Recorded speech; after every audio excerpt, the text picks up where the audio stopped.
আসসালামু আলাইকুম গাইজ, আমি টেকনিক্যাল আরাফাত আবার আজকে কথা বলবো বাইন্যান্সে ট্রেডিং করে কি ইনকাম করা যায়, আর ইনকাম করা গেলে সেটা কত পরিমাণ আমরা করতে পারি, এর লাভ লস কি সব কিছু নিয়ে আজকে একটু আলোচনা করব। আপনারা সম্পূর্ণ ভিডিও না টেনে দেখতে থাকেন। বর্তমান যুগে বাইন্যান্স নিয়ে কিন্তু অনেক মানুষের ভিতরে অনেক রকম প্রশ্ন। আসলে বাইন্যান্স এত বড় একটা সেক্টর, যেই সেক্টরে সব বিষয়টা একটা ভিডিওতে বা 10টা ভিডিওতে আলোচনা করে শেষ করা যায় না। আমি 1 থেকে 5 থেকে 6 পর্যন্ত হয়তো ভিডিও বানাইছিলাম, তো তার পরবর্তীতে দেখলাম যে অনেকেই অনেক কিছু আমার থেকে বেশি জানেন, এই জন্য পরবর্তীতে তার ভিডিও মেক করা হয় নাই। কিন্তু আমি দেখছি আমার অনেক নতুন সাবস্ক্রাইবার যারা যারা আছেন তারা কিন্তু এইটা নিয়ে অনেক আগ্রহ প্রকাশ করছেন। হ্যাঁ, এখান থেকে ইনকাম করা যায়, এটা বাস্তব কথা। বাইন্যান্স থেকে ট্রেডিং করে আপনি ইনকাম করতে পারবেন, সেটা আপনি যে পরিমাণ আপনি ইনভেস্ট করবেন সেই পরিমাণ আপনি ইনকাম করতে পারবেন। তো এখন বলতে পারেন যে ভাই এখানে ইনভেস্ট করে কোনো ভিডিও দেখা লাগবে কিনা। না ভাই, এটা ইনভেস্ট করে কোনো ভিডিও দেখার কাজ না। এখানে ইনভেস্ট করে আপনার কয়েনের উপর রিসার্চ করে সেই কয়েনটা আপনাকে কিনে হোল্ড করে পরবর্তীতে 1 সপ্তাহ পর হোক, 2 সপ্তাহ পরে হোক, 2 মাস পরে হোক, 2 বছর পরে হোক, সেটা আপনার সেল করতে হবে। যেই দামে কিনছেন সেই দামে না, যেই দামে কিনছেন তার থেকে ডবল লাভ হলে বা 1.5 গুণ লাভ হলে আপনি ওটা সেল করতে পারেন। মানে এরকম টাইপের কাজ হলো আমাদের বাইন্যান্সে হয়। তো বাইন্যান্স মূলত একটা ক্রিপ্টোকারেন্সি বেজের একটা মার্কেট, যেখানে আপনারা ক্রিপ্টোকারেন্সি বাই সেল করতে পারবেন। এখান থেকে নগদ, বিকাশ, রকেট সহ, ব্যাংক ট্রান্সফার সহ, মানে বিভিন্ন জায়গায় কিন্তু আপনি আপনার টাকাটা উইথড্র করতে পারবেন এবং ডিপোজিট করতে পারবেন এর মাধ্যমে। তো বাইন্যান্স কিভাবে খুলতে হয় সেই ভিডিওটা কিন্তু আমি আগে করছিলাম, সেই ভিডিওর লিঙ্কটা আমি এই ভিডিওর ডিসক্রিপশনে দিয়ে দিচ্ছি। কিন্তু আজকে টপিকটা এইটা না, আমি ওইটা নিয়ে আলাদা একটা ডেডিকেটেড ভিডিও বানাবো যে কীভাবে বাইন্যান্স খুলতে হয়। কিন্তু আপনারা যারা যারা এখন খুলতে যাচ্ছেন তাদের জন্য এই ভিডিওর ডিসক্রিপশনে একটা লিঙ্ক দেওয়া আছে, ওইটাতে সুন্দর করে বোঝানো হয়েছে কীভাবে একটা ভেরিফাইড বাইন্যান্স অ্যাকাউন্ট খুলবেন। তো যাই হোক, বাইন্যান্সে দেখেন এখানে ট্রেডিং করার জন্য অনেকেই আমাকে প্রশ্ন করেছেন, ভাই আমি এই যে মার্কেটে গেলাম আর একটা মার্ক করে করে দেখাই, তাহলে আপনাদের বুঝতে পারবে, কারণ এখানে অনেক ছোট ছোট লেখা। তো এই যে মার্কেট, এই মার্কেটে গেলাম, মার্কেটে যাওয়ার পর অনেকে বলে ভাই আমার তো মাত্র 2-3টা কয়েন আসে, আমার তো মার্কেটে বাইন্যান্সে বলে অনেক কয়েন লিস্ট করা, সেই কয়েনগুলো আসে না। এটা কারণটা কি? সেই কারণটা হচ্ছে আপনি যখন মার্কেটে ক্লিক করেন এই টাইমে কিন্তু আপনার ফেভারিট সিলেক্ট হয়ে থাকে। আপনি যখন স্পটে যাবেন তখন কিন্তু হাজার হাজার কয়েন আপনার সামনে আসবে, ঠিক আছে? তো এইটা অনেকেই ভুল করেন যে ভাই আমার কয়েন আসতেছে না কেন, আমি কিনবো, সেই কয়েনটা আমি কোথা থেকে কিনবো? তো আপনার কি করতে হবে? প্রথমে মার্কেটে যেতে হবে এবং স্পটে যেয়ে এখান থেকে আপনার কয়েন বেসে কিনতে হবে। কিন্তু তার আগে মাস্ট বি আপনার অ্যাকাউন্টে ডলার থাকা লাগবে। আমার অ্যাকাউন্টে ডলার নাই, আমি আমার আরেকটা অ্যাকাউন্ট থেকে ট্রান্সফার করতেছি, একটু ওয়েট করবেন। অলরেডি কিন্তু আমার অ্যাকাউন্টে আমি $20 ট্রান্সফার করছি। অনেকেই আছেন যে P2B থেকে, বাইন্যান্স থেকে ডলার কিনতে অনেক ভয় পান, তারা আমার মাধ্যমে যোগাযোগ করে, আমার হোয়াটসঅ্যাপ নাম্বার নিচে থাকবে, ওখানে যোগাযোগ করে আপনারা ডলার কিনতে পারবেন আমার কাছ থেকে, সমস্যা নাই। আমি আমার অ্যাকাউন্টে অলরেডি $20 নিয়ে আসছে। এইবার একটু ওয়েট করবেন, আমি লোড দিচ্ছি, কই গেল সে ডলারটা, এই যে অলরেডি ফাউন্ডিংয়ের ভিতরে আছে। তো এখন কথা হচ্ছে আপনার ডলারটা ফাউন্ডিংয়ের ভিতরে থাকলে আপনি কিন্তু এখান থেকে ট্রেডিং করতে পারবেন না। এখান থেকে কী করতে হবে আমি একদম প্রথম থেকে দেখাচ্ছি, তাহলে বুঝতে পারবেন। আপনার কাছে ভিডিওটা একটু অগোছালো লাগতে পারে, কারণ আমি বাইন্যান্স নিয়ে ভিডিওটা আমি এটা শুরু করলাম, আমি সামনে আরও ভিডিও দিব, কিন্তু আপনারা একটু বুঝে নেন যে এর কাজটা কি, এর কাজটা কি, কীভাবে থেকে এখান থেকে ইনকাম করা যায়, বা কীভাবে এখান থেকে মানুষ লস খায়, মানে সব কিছু আমি জাস্ট মানে ভিতর থেকে একটা জিনিস আপনাদের বোঝানোর চেষ্টা করছি, এর কাজটা কি, ঠিক আছে? তারপরে কিভাবে অ্যাকাউন্ট খুলতে হয়, কিভাবে প্রথম শুরু করবেন, কিভাবে শেষ শুরু করবেন, মানে সব কিছুই আমি আলাদা আলাদা ভিডিও করব, কিন্তু আগে দেখে নেন এর কাজটা কি। তো আমি আমার অ্যাকাউন্টে ডলার আনলাম, আনার পরে আমার কিন্তু এটা ফাউন্ডিংয়ে আছে। আমি কিন্তু দেখেন আমার হোম অ্যাকাউন্টে এরকম থাকবে, আমি কিন্তু এই যে ওয়ালেটে চলে যাচ্ছি, ওয়ালেটে ক্লিক করার পরে দেখেন এই যে ফাউন্ডিং, ঠিক আছে? এই যে ফাউন্ডিং, এই ফাউন্ডিংয়ের উপর একটা ক্লিক করতে হবে। এইবার ফাউন্ডিংয়ের উপর ক্লিক করার পরে দেখেন এখানে আছে আপনার 20 ইউএসডি, ঠিক আছে? এই যে 20 ইউএসডি এখানে কিন্তু আমার দেখাচ্ছে ইউএসডিটি। তো এইটা কি করতে হবে? আমার ট্রান্সফার করতে হবে। এই যে ট্রান্সফার, এই ট্রান্সফারের উপরে একটা ক্লিক করবেন। তো ক্লিক করার পরে আপনি এই যে বিটিসি লেখা আছে, তো এখানে আপনি লিখবেন, উপরে লেখা চলেই আসবে, ঠিক আছে? ইউএসডিটি এটা চলেই আসবে। তো এইটা আমি আমার স্পটে নিচ্ছি, মানে আপনার যখন আপনি কারো কাছ থেকে নিবেন ডলার, ঠিক আছে, বা যদি আমার কাছ থেকে নেন বা যেখান থেকে নেন, P2B থেকে নিলে সেটা স্পটে যায়, ঠিক আছে?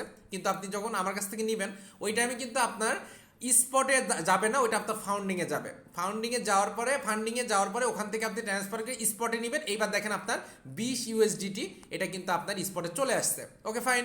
এইবার মনে করেন আপনি এই $20 দিয়ে ট্রেড করতে পারেন। অনেকেই কিন্তু এরকম করেন যে ভাই আমাকে $10 দেন, তো তারা আপনারা কি করেন, $10 আমার কাছ থেকে নেন, নেওয়ার পরে বলেন ভাই আমার তো একটা কয়েন কিনতে যাচ্ছি, $10 একটু বেশি চাচ্ছে, আমি তো কয়েন কিনতে পারছি না। আবার বলতেছেন ভাই আমি এই কয়েনটা হলো কিনে ফেলছি, বাট এখন আর সেটা তুলতে পারছি না।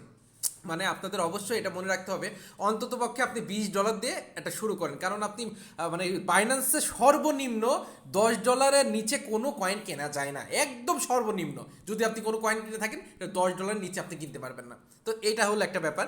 তো রিকমেন্ড করবো $20 নিয়ে আপনি এখানে লাগতে পারেন, আর দেখবেন যে মার্কেটের অবস্থা কি। আর মার্কেটের অবস্থা বলতে এই যে বিটিসি যে কয়েনটা, এইটাই হলো মার্কেটের অবস্থা, সব কিছু বিবেচনা করে এইটার উপর ডিপেন্ড করে সব কিছু। এই বিটকয়েন মানে বিটিসি মানে বিটকয়েন, এইটার উপর ডিপেন্ড করে সব কিছু চলে। এইটা যদি উপরে যায়, অধিকাংশ প্রায় আপনি 80% কয়েন ধরে রাখেন এটা উপরে উঠবে।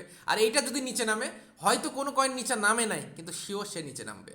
তো আপনারা যারা নতুন আছেন তাদের আমি শুধু এইটাই রিকমেন্ড করব, আপনি শুধু বিটিসি যেটা আছে এইটা একটু খেয়াল রাখবেন যে এই কয়েনটা আজকের দিনে কতটুকু উপরে গেছে। তো পরের দিন আপনি চেষ্টা করবেন যে এই কয়েনের উপর আপনি ইনভেস্ট করতে, অথবা যে কোনো একটা কয়েন আপনার যেটা পছন্দ হয়। তো এখানে দেখেন বাইন্যান্সের নিজস্ব একটা কয়েন আছে বিএনবি, ঠিক আছে, ইথেরিয়াম, সোল, এই কয়েনগুলো কিন্তু অনেক ভালো কয়েন। আমি কিন্তু দেখেন এই সোল কয়েন আমার অন্য অ্যাকাউন্টে অনেক কয়েন কেনা ছিল, তো সেইটা কেনা ছিল আমার $35 দিয়ে পার কয়েন। এখন কিন্তু দাম কমতে কমতে কিন্তু এখন $32 চলে আসছে, কিন্তু মাঝখানে আবার সেটা $40 হয়েছিল, বাট আমি সেটা সেল করি নাই, ঠিক আছে। এখন $32 হয়েছে। এবার দেখেন আমি এটা কেমনে বাই করি। এখন বলতে পারেন ভাই এটা তো $32, আপনার কাছে আছে $20। তো এটা কোনো ফ্যাক্ট না, $20 থাক আর $50 থাক, এটা কোনো ফ্যাক্ট না। ফ্যাক্টটা হচ্ছে আপনার কাছে যেই ডলার আছে সেই পরিমাণ কয়েনটাই আপনি কিনতে পারবেন। আপনি তো একটা কয়েনের দাম তারা $32 দেখাচ্ছে, তাহলে আপনি $20 দিয়ে তো আর একটা কয়েন কিনতে পারবেন, তাহলে $20 সমপরিমাণ যেটুকু কয়েন সেটাই আপনি কিনতে পারবেন। বুঝতে পারছেন? এটা একটা সিম্পল একটা ব্যাপার। তো দেখেন এখানে কিন্তু বলছে বিইউএসডি, নিচে আমি এটা মার্ক করে দেখাচ্ছি, এই দেখেন বিইউএসডি, ঠিক আছে। তো আমার কয়েন কিন্তু আছে ইউএসডিটি, আমার কিন্তু বিইউএসডি নাই। আপনি চাইলে বিইউএসডি করে নিতে পারেন। কেমনে? মার্কেটে যাবেন, এখানে সার্চ দিবেন হলো বিইউএসডি, একটু ওয়েট করুন, বিইউএসডি। এইবার এখানে বিইউএসডি সার্চ দেওয়ার পরে এই যে ইউএসডিটি, এই যে ইউএসডিটি, ঠিক আছে, এটার উপর আপনি একটা ক্লিক করলেন, করার পরে এখান থেকে আপনি ওই আপনার যত ইউএসডিটি আছে ওইটা দিয়ে আপনি বিইউএসডিটি বাই করে নিতে পারেন। তো বিইউএসডিটি দিয়ে আপনি আর একটা ট্রেড করতে পারেন, তবে আমি রিকমেন্ড করব ইউএসডিটি দিয়েই তো আপনি করতে পারেন। এই ঝামেলা করার কোনো দরকার আছে? কোনো দরকার নেই। আপনি কী করবেন, উপরে যাবেন, সোল কয়েনটাই ধরলেন, এই যে সোল কয়েন। তো এই সোল কয়েনটা লেখার পরে দেখেন ইউএসডিটি যেটা আছে, এই যে ইউএসডিটি এইটা আছে, বিইউএসডিটি নিচেরটা আছে, ইউএসডিসি এটা আছে, দরকার নেই, আপনি ইউএসডিটি দিয়ে করবেন। আপনি কিনবেন যে কয়েন সেই কয়েন দিয়ে আপনি ট্রেড করবেন, ঠিক আছে। তো সোল ইউএসডিটি যেটা লেখা আছে ওইটার উপর আপনি একটা ক্লিক করলেন, করার পরে দেখেন এই যে বাই যে অপশনটা আছে, এই বাই অপশন হচ্ছে আপনার কেনার জন্য, আর সেল অপশন হচ্ছে আপনার বিক্রি করার জন্য। তো আপনি এখন কিনতে যাবেন, তো বাইরের উপর ক্লিক করতে হবে। তো বাইরের উপর ক্লিক করলেন। আচ্ছা, আমি যে আমার রেকর্ডিং বাটনটা নিয়ে এরকম টানাটানি করতেছি, আল্লাহ জানে কখন আবার অফ হয়ে যায়, তো এটা আবার ঝামেলার কাজ। যাই হোক, তো আপনার এই যে নিচে আমি মার্ক করে দেখাই, তাহলে ভালো হবে। ওইটা কখন অফ হয়ে গেলে আবার আপনি বুঝতে পারবেন না, আমি অনেক আগে চলে যাব। তো এই যে বাইরে গেলাম, যাওয়ার পরে কয়েকটা অপশন দেখতেছি, বাই সেল। নতুন যারা যারা আছেন, আমি জানি আমার থেকে অনেক ভালো বোঝেন আপনারা, কিন্তু নতুন যারা যারা আছেন সেই ভাইগুলো কিন্তু অনেকটা কম বোঝে, আমি তাদের বোঝানোর জন্য চেষ্টা করি সবসময়। তো বাই যেটা আছে এটা আপনার কেনার জন্য, আর যদি সেল থাকে সেটা আপনার বিক্রি করার জন্য। আমি যদি এখন কিনতে যাই তাহলে বাইরের উপর থাকবে, আর যদি সেল করতে যাই তাহলে সেলের উপর ক্লিক করলে লাল হয়ে যাবে। বুঝতে পারছেন? সবুজ কেনা, লাল বেচা, সবুজ কেনা, লাল বিক্রি করা, লাল ডাটা কালারটা। যাই হোক, তো বাইরের উপর আপনি ক্লিক করে আপনি কিনবেন। তো এখন আপনার কত ডলার আছে? আপনার $20 আছে। তো আপনি মনে করলেন যে আমি $11 কিনবো বা $10 কিনবো। দেখেন আমি যদি $10 এখানে লিখি তাহলে কিন্তু আমার এখানে 9.73 হয়ে যাচ্ছে, মানে এই সোল কয়েন 0.3, যেই 0.3 সেন্টের দাম 9.73। কিন্তু এখন অনেকে বলবেন ভাই আমি তো দিলাম $10, তাহলে এখানে কেন কমলো? তার কারণ হচ্ছে আপনি $10 মতো করে কয়েন তাদের কাছ থেকে বাইন্যান্স থেকে কিনতে চাইছেন, মানে এই কয়েনটা। কিন্তু আপনি এই যে এখানে দেখেন 0.3 উঠছে, যদি আমি 0.4 করে দিই তাহলে কিন্তু $10 বেশি চলে যাচ্ছে, এই জন্য কমটা ধরছে। তো আমার $10 বেশি চলে যাচ্ছে, তাতে কোনো সমস্যা নাই। আমি এই যে আবার দেখেন এই যে এরপরে হলো 32 যেটা আছে, $32.47, এটা হলো কারেন্ট মার্কেট প্রাইস আপনার। এখানে যেটা হচ্ছে, এখানে ক্লিক করলে, এখানে যদি ক্লিক করেন খ্যাট করে এখানে চলে যাবে, ঠিক আছে। তো এই যে কমছে, এই যে 49, আমি 49 দিলে 49 চলে যাচ্ছে, ঠিক আছে, 49 চলে যাচ্ছে। Okay fine. এইবার দেখেন নিচে যেটা আছে সেটা আপনার অ্যামাউন্ট দেখাবে, আর একদম লাস্টে যেটা আছে এটা আপনার যত ডলারে কিনবেন। তো আপনাকে বলবো যে আপনি এখানে $10 দেন, যদি 9 পয়েন্ট সামথিং হয়, দেখেন আমি আবার দিয়ে দেখাচ্ছি আপনাকে। আমি এখানে $10 দিলাম, ঠিক আছে, আমার কিন্তু 9.74 হয়ে গেল। এবার বাই করতে যাচ্ছি, আমাকে নিবে না, কিন্তু বলছে আপনি $10 উপরে বাই করতে হবে, নিচে বাই করতে পারবেন না। তাহলে কি করতে হবে, আমার এই যে প্লাস যে আইকনটা আছে, এই প্লাস আইকনের উপরে ওই কয়েনের অ্যামাউন্টটা বাড়াই দিতে হবে। একটু অ্যামাউন্টটা বাড়াই দিলে আমার $10.07, ঠিক আছে। আমি একটু এটা কিনে নিচ্ছি, ঠিক আছে, এই যে বাই দিয়ে সোল কিনে নিচ্ছে। অলরেডি আমার কিন্তু বাই অর্ডারে লেগে গেছে। আমি কততে কিনে টার্গেট রাখছি, 32.52-তে, মানে $32.52 আমি কিনার টার্গেট রাখছি, এটা অর্ডার দিয়ে রাখছি। কিন্তু এর দামটা বেড়ে 32.54-55 হয়ে গেছে, মানে আমি যখন অর্ডার দিছি তার সাথে সাথে এর দামটা বেড়ে গেছে, এই জন্য আমার কেনা হয় নাই। তো এটা আবার যখন নিচে চলে আসবে 32.52-তে, তখন আমার কয়েনটা কেনা হয়ে যাবে। এই দেখেন এখন 53-তে আছে, 53-তে, এই যে 53-তে আছে, আর এই যে হলুদ মার্ক করা এইটা কিন্তু আমার বাই অর্ডার, ঠিক আছে। তো এইটা কিন্তু আমার বাই অর্ডার এখানে পড়ে আছে। তো এইটা যখন উপরেরটা যখন 52-তে চলে আসবে বা 51-তে চলে আসবে, তখন কিন্তু আমার এই অর্ডারটা কমপ্লিট হয়ে যাবে। আমার কিন্তু 52-তে চলে আসছে, এখনো কেনা হয়নি, আবার 53-এর সাথে সাথে চলে গেছে এই জন্য। তো আমি এখন একটা কাজ করতে পারি, আমি এখানে 54 করে দিতে পারি, ঠিক আছে। আমি মনে করেন 55 এত দিব না, এত বেশি হয়ে যাচ্ছে, আমি জাস্ট আপনাদের দেখানোর জন্যই করি। এই যে আমার 32.54 আমি দিলাম, 32.54 দিলাম, এটা হলো, এইটা দিয়ে আমি কিনবো। তো $10 পরিমাণ নিব, তো 3 সেন্ট এটা কমে যাচ্ছে, তো আমি একটু বাড়াই দিচ্ছি, $10.08 হয়ে গেছে। তো ঠিক আছে, এবার 53 দাম যখন হয়ে গেছে, আমি একটু 54 দিচ্ছি যাতে তাড়াতাড়ি আমার কেনা হয়ে যায়। এই দেখেন আমার কিন্তু, ও আচ্ছা, 55 সাথে সাথে আমি দেওয়ার সাথে সাথে কিন্তু দামটা বেড়ে গেছে। তো এটা যখন আবার 53-তে নামবে, আচ্ছা আমি আরেকবার দেখাই দিচ্ছি। এখানে 55 আছে, ঠিক আছে, তো আমি এটা 56 করেছি, মার্কেট প্রাইস 55 আছে, আমি একটু বেশি দিয়ে কিনবো, তাহলে কিন্তু সাথে সাথে আমার কেনাটা হয়ে যাবে, ঠিক আছে। এই যে $10 57 58 করে দিলাম, এবার কিন্তু আমার আবার বাড়তেছে, মানে এই কয়েনটা আমি যদি তখন কিনে রাখতাম, সিরিয়াসলি আপনাদের সাথে কথা বলতে বলতে 20-30 টাকা আমার লাভ হয়ে যেত, যা সত্যি কথা, ঠিক আছে। তো এই কয়েনটার দাম খালি বাড়তেই আছে। তো যাই হোক, আমি ধরতে পারি না, 57-তে কেনার টার্গেট রাখতেছি $10, মানে যখনই আমি কিনতে যাচ্ছি তখনই দামটা বাড়তেছে, ভালো কথা। তো আমি এই যে কিনা হয়ে গেছে কিন্তু আমার অলরেডি, ঠিক আছে।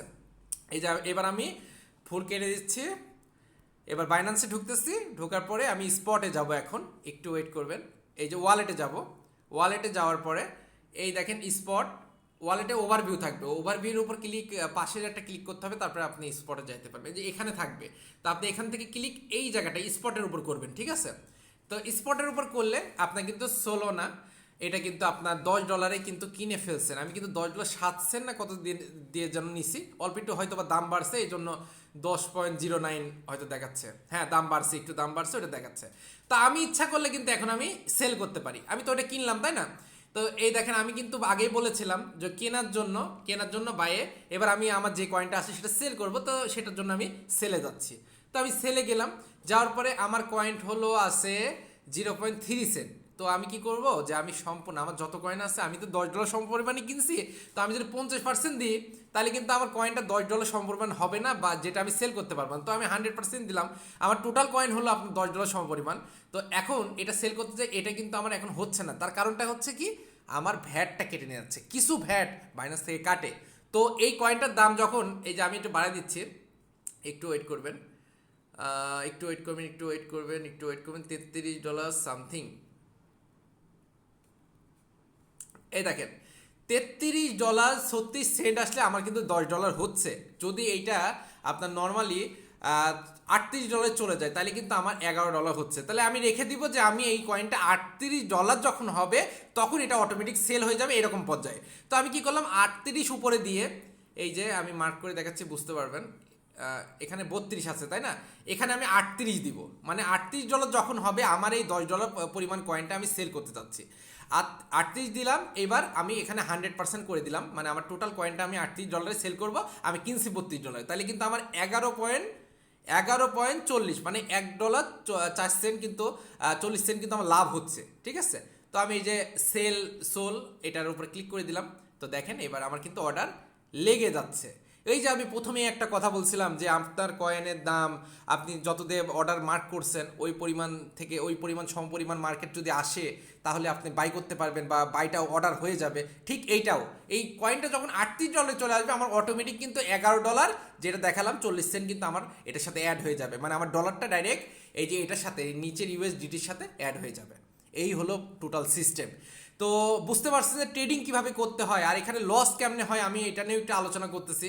লসটা এইভাবে হয়, মনে করেন একটা কয়েনের দাম আমি $35 দিয়ে কিনলাম। এবার $35 দিয়ে কেনার পরে আপনার কি হলো, ওই কয়েনের দামটা চলে গেল $32 বা $31 বা $30 চলে আসলো। তো আমি ভয় পেয়ে গেলাম যে আমি তাড়াতাড়ি সেল করে দিই, নাহলে আমার অনেক লস হয়ে যাবে। ওই তখনই বেশি লস হয়। কিন্তু আপনি যদি ওটা হোল্ড করে রাখেন, মানে হোল্ড করে রাখা বলতে আপনি কয়েনটা একটু রেখে দেন, 1 মাস রেখে দেন বা সপ্তাহখানিক রেখে দেন, তারপরে কিন্তু কয়েনটার দামটা মাস্ট বি উঠবে। তো ওই টাইমে সেল করলে আপনি প্রফিট সহ, মানে সব কিছু আপনি প্রফিট সহ পাবেন। আর যদি আপনি আগে আগে সেল করে দেন সেক্ষেত্রে আপনার লস হবে। তো বাইন্যান্সে একটা জিনিস ভালো লাগে, তাদের কয়েন যদি তাদের ওয়ালেটে থাকে এটা কখনোই নষ্ট হবে না, বা টাকা আমার কখনো মানে ধরেন আপনি ইউএসডিটি কিনে রাখলেন, এটার দাম কিন্তু সবসময় স্টেবল কয়েন, এটা সবসময় সেমই থাকবে। কিন্তু আপনি একটা কয়েন কিনে রাখলেন $1 দিয়ে, সেটা আপনি 1 বছর পরে দেখতেছেন ওইটা $50 হয়ে গেছে, তাহলে ওই $1 কয়েন আপনি $50 সেল করতে পারেন। আবার এরকম আছে যে আপনি এখন কিনলেন $5 দিয়ে, একটু পরে $4 হয়ে গেছে, আপনি তাতে সেল করে দিবেন, তখন কিন্তু আপনার লস হবে। তো এই জন্য হোল্ড করে রাখবেন। এই বাইন্যান্সে যত আমরা হোল্ড করতে পারবো তত কিন্তু আমাদের লাভ হবে। এইটাই হলো বাইন্যান্সের নিয়ম।